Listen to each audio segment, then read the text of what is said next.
SOLOMON-SIMMONS.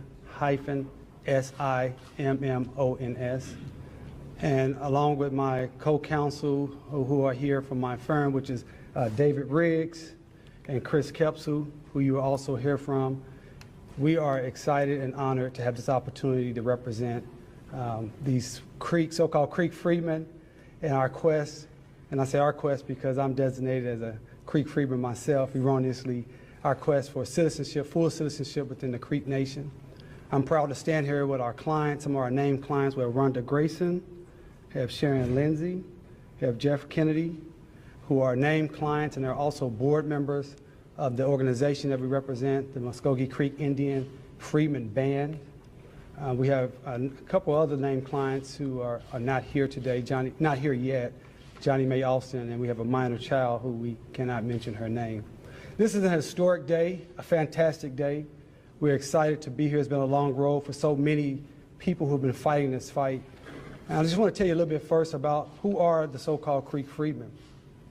The Creek Nation in the old country in the southeastern United States of America was a confederacy of nations and tribes and people. And within that confederacy included people that you would consider to be black or Creeks of African descent.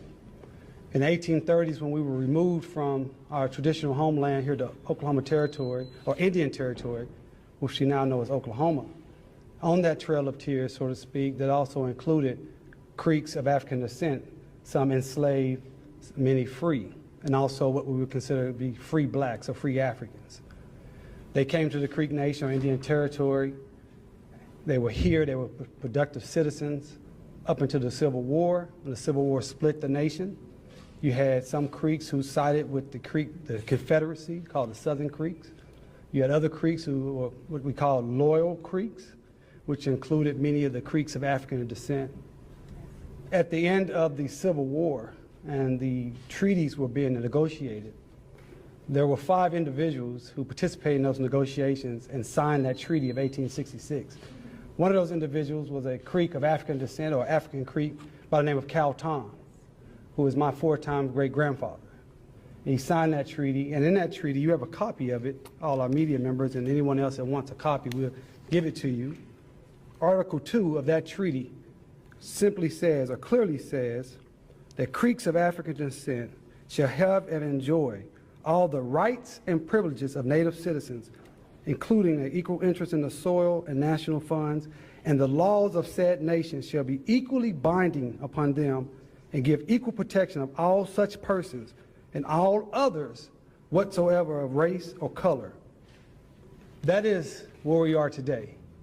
Because from 1866 into the Dawes Commission of Rolls, which first started with the Dawes Act, which was passed in 1893, and then when they 1887, when they created the Dawes Commission in 1893, and then in 1898, the Curtis Act, where they forcibly enrolled Creek citizens.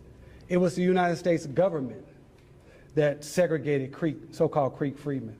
It was the United States government that used the hypo-descent rule that said 1 drop of black blood makes you black. It was the United States government that created a separate role of so-called Creeks by blood and so-called Creek freedmen. That was not something that the Creeks did themselves. However, in 1979, the Creek Nation, relying upon this openly racist Dawes rolls, decided to segregate, strip, and steal the heritage, culture, and citizenship of those so-called Creek freedmen and their descendants. And their descendants are here today. I would like for the Black Creek or so-called Creek freedmen descendants to please stand. Please just stand and be recognized. Please stand.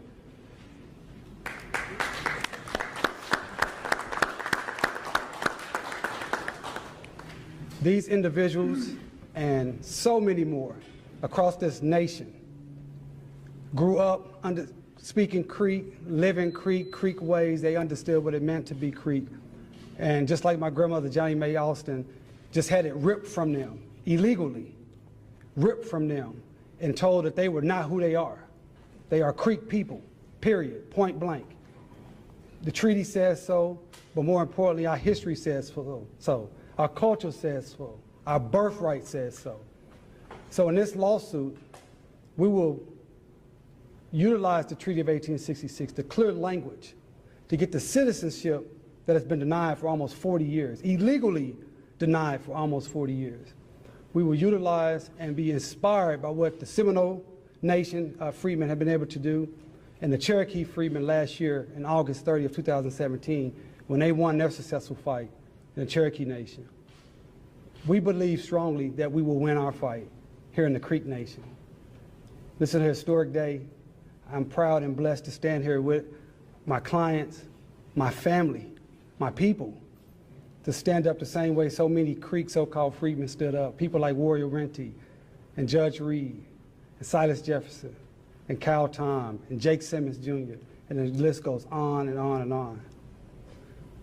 So we have other individuals here I want to have your opportunity to hear from. The first individual will be Jeff Kennedy. We'll tell you a little bit about the organization, the overview, and what they do and the work they've been doing so importantly over the last few years. Jeff?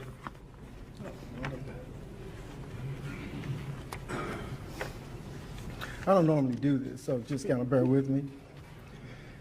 First, I'd like to thank the law firms of DeMauro, Solomon Simmons, Riggs Abney, Grand Zorn, and is that Beveridge and Diamond for the awesome work that they've done.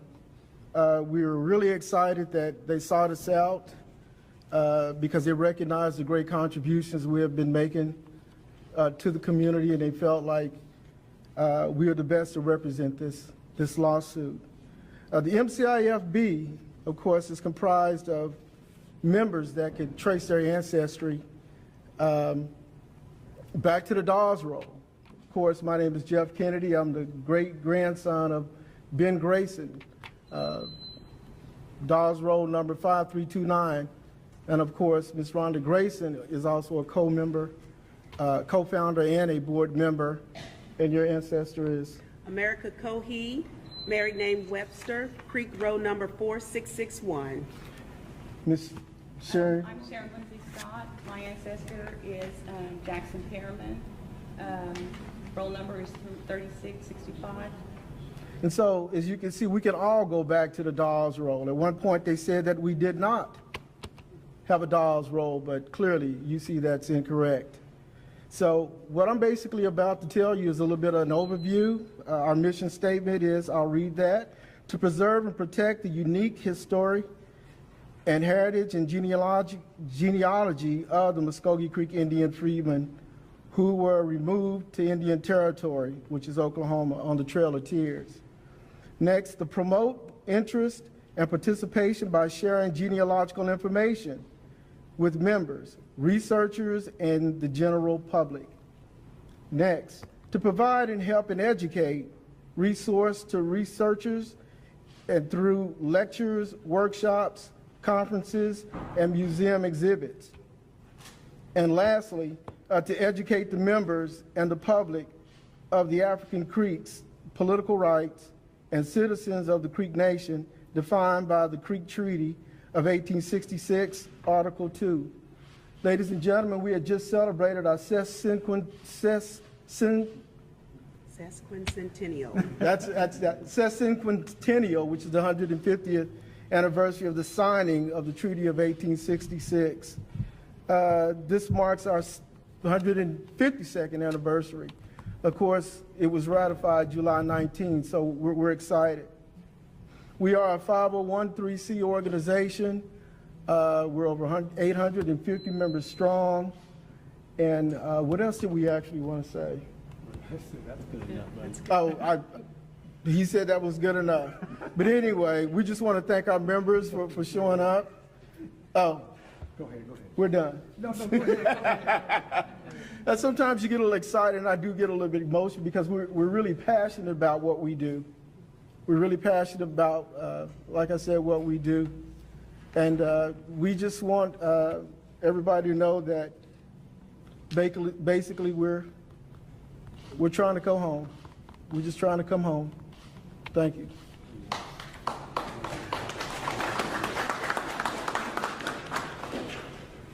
Our next speaker will be David Riggs. But before we bring him, I want to be very clear when we say so-called Creek freedmen.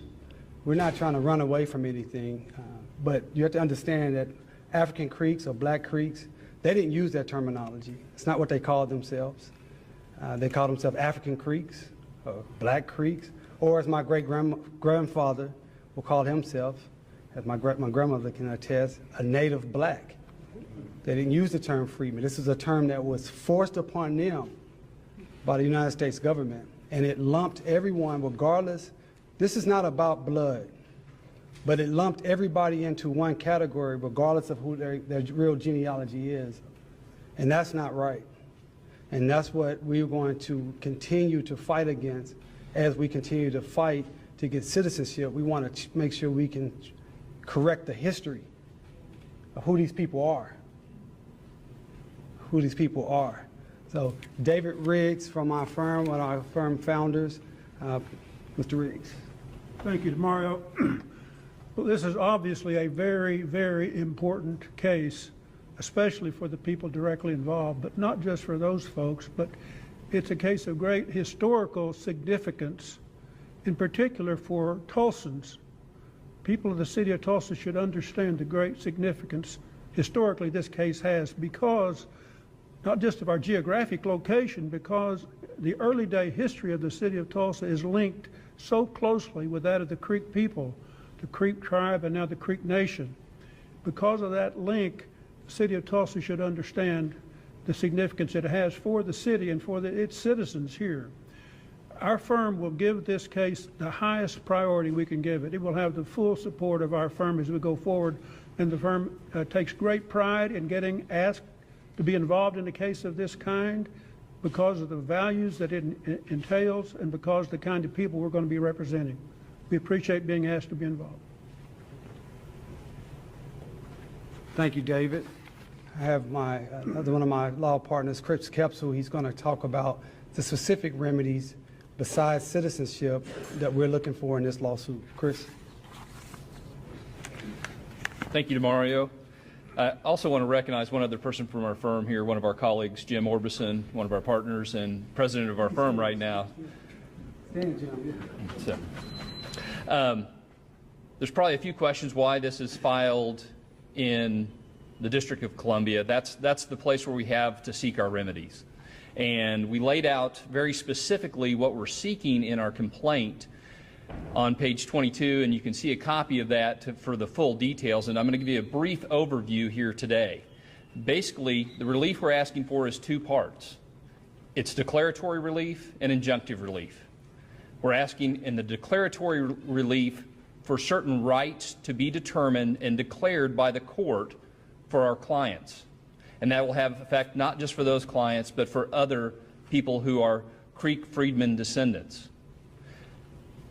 We're concerned that if we don't have the specific remedies and relief asked for in that complaint, that the citizenship may be granted, but they may be treated as second-class citizens in the Creek Nation, and that's not acceptable. We're seeking specifically to make sure that they're granted full citizenship, the right to vote, the right to hold office, the right to run for office, the right for all benefits that are granted to all equally situated Creek citizens. We can't accept anything less. That's what we're asking them for. We also have federal defendants in this case. The reason we have federal defendants is because we have to make sure that on both sides of the aisle here, both at the tribal level and at the federal government level, that rights are protected. And we're asking that the federal defendants be enjoined, be restricted from taking any action or providing any benefits to the tribe until this citizenship is granted in full to our clients. In addition, we're asking that the court appoint through the BIA a trustee to make sure that these rights are protected. And that's a kind of a broad overview, but most importantly, what we're asking for is the equal rights for our clients and for the citizens, the Creek Freedmen descendants, to be treated as full and complete citizens of the Creek Nation. We thank you for your time.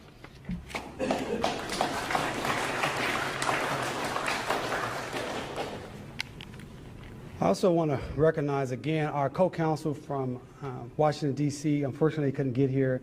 but I just want you to know they are also excited to be a part of this case. They also have committed a tremendous amount of resources behind this effort. We have 4 lawyers from their office working on this case, Graham Zorn, Nessa Hartwich, Matt Snyder, and John Gutman. And they and our firm are committed to doing whatever it takes for however long it takes legally to make this, this issue be righted. Because this is not only a treaty issue, but this is also impacting the 13th Amendment. And regardless of who you are, in the United States of America, you cannot discriminate against individuals based upon race, period. And that is what's happening. And that is illegal in this country. I also want to recognize we have some elected officials who have wanted to publicly stand with our clients and on this issue. We have State Representative Regina Goodwin, and we have City Councilor Vanessa Hall Harper. I've also heard from State Representative Monroe Nichols, who has said, hey, please let the people know I couldn't be here, but I stand in solidarity and will do anything I can in my power to get this issue righted. Also had the same type of conversation and email from State Senator Kevin Matthews. And so at this time, if one of you, Regina, would you like to say something, please? Thank you, Attorney Solomon. Again, it is, as we know, we've been here for a long time, and certainly we were just overjoyed in terms of the 15-year battle that the Cherokee freedmen had to endure, and then they were ultimately victorious because they hung in there and they did what they had to do. No matter how many folks told them no, no matter how many folks told them to turn around and sit down, they kept moving forward. We're going to encourage you to do the same. We want to say we would support the right of our African Creeks to, in their effort to fight for the rights that were established in the 1866 treaties with the United States government and the tribal nations of Indian Territory. So you look at 2018, 1866. We got to move forward. We got to stop the discrimination. The time is now. It's up to us. We can do this. Let's do the right thing. Thank you.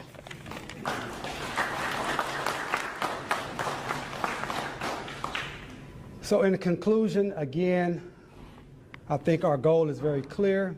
We believe that the law is very clear, that the Treaty of 1866 is enforced. It has not been abrogated. In fact, it's the Treaty of 1866 that the Creek Nation utilizes as its jurisdiction to be a nation. And I want to make sure we understand that the Creek Nation is not a collection of a race of people. It is a political sovereign nation. And it's a political sovereign entity. It does not have a right to discriminate based upon race. And it does not have a right to not follow federal law. Federal law says these people, Creek of African descent, are 100% Creek citizens. And we intend to prove that in the district court, and if we have to appeal it, whatever we have to do, we will do that. And in concluding, my grandmother, Grandma, please stand. That's my 86-year-old grandmother, Johnny Mae Austin. Her father, my great-grandfather, John W. Simmons, was a Creek Roll Creek miner, Creek number 602. My grandmother tells me how she grew up speaking Creek, going to Creek events. She was a Creek. Our family has been Creek for as long as we've been around. We're doing this for people like her. Thank you.